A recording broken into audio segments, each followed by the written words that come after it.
muchachos? En esta ocasión les estaré explicando algo muy básico que hemos venido trabajando semana tras semana, pero que me gustaría que quede muy claro para todos y que ustedes lo tomen como un refuerzo.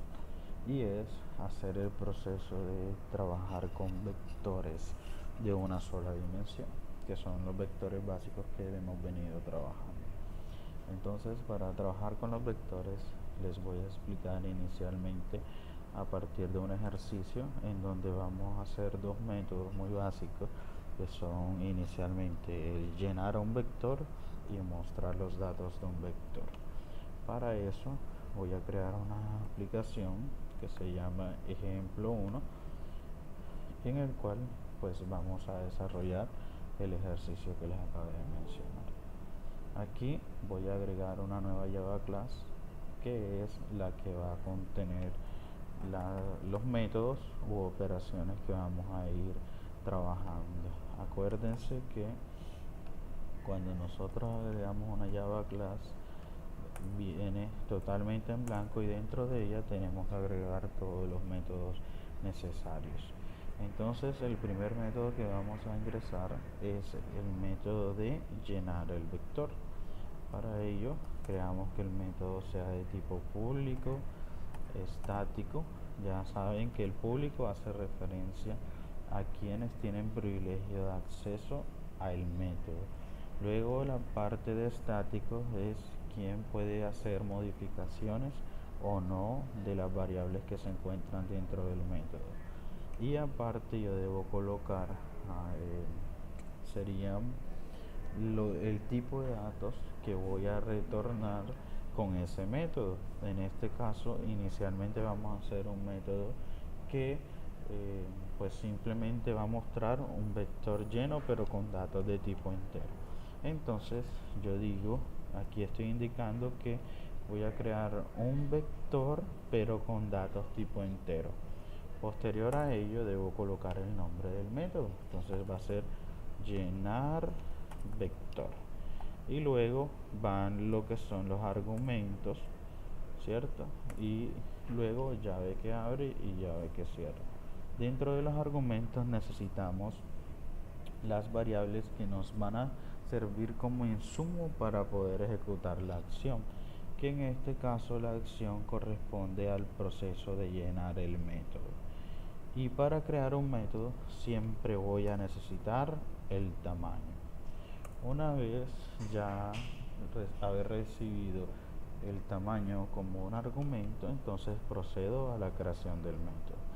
Para ello inicialmente debo colocar el tipo, luego el nombre del vector, puedo colocarle vector 1, especifico que vec1 es un objeto de tipo vector y hacemos el proceso de instanciación o de modificación del vector.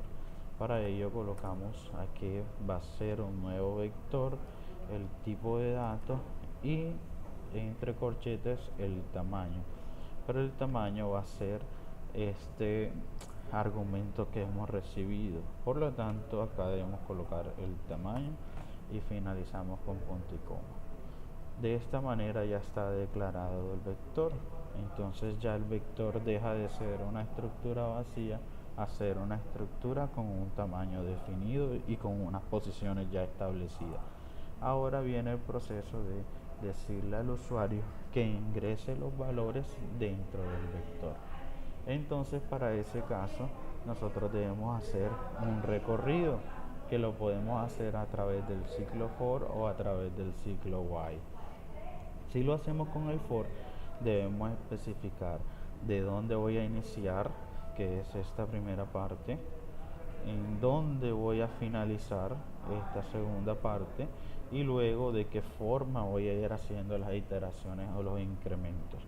Entonces, dentro del for, miren, comienza desde 0, aquí está hasta dónde va a llegar y que el incremento va a ser de 1 en 1 a través de la variable i. Luego que viene decirle a la persona que ingrese un valor dentro de la posición determinada en el vector. y eso lo voy a almacenar en una variable que voy a definir. Esa variable se va a llamar número o valor ingresado. Entonces, en ese caso, va a ser de tipo entero y ese valor va a ser igual a lo que la persona ingrese a través de un JOption Pay, ¿verdad? Entonces colocamos JOption Pay punto show input diálogo y le mandamos un mensaje a la persona que sea muy descriptivo, que diga ingrese un elemento en la posición, y aquí puedo utilizar procesos de concatenación para mostrarle en qué posición es que va a ingresar el valor. Puedo colocar, por ejemplo, aquí un espacio y lo concateno, y de esta manera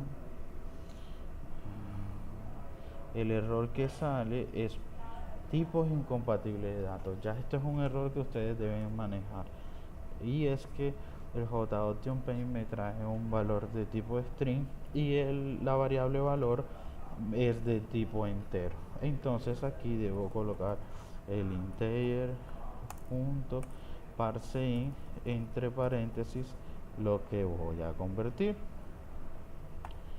Entonces, una vez ya el valor es ingresado, entonces procedemos a guardar la información del vector 1 en esa posición. Y finalmente retorno el vector. De esta manera el método llenar el vector está terminado.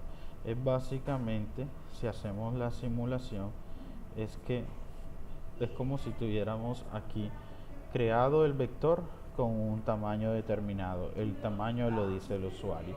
Y en cada una de las posiciones, a través de la letra I, que es la que maneja los índices, yo voy a ingresar un valor.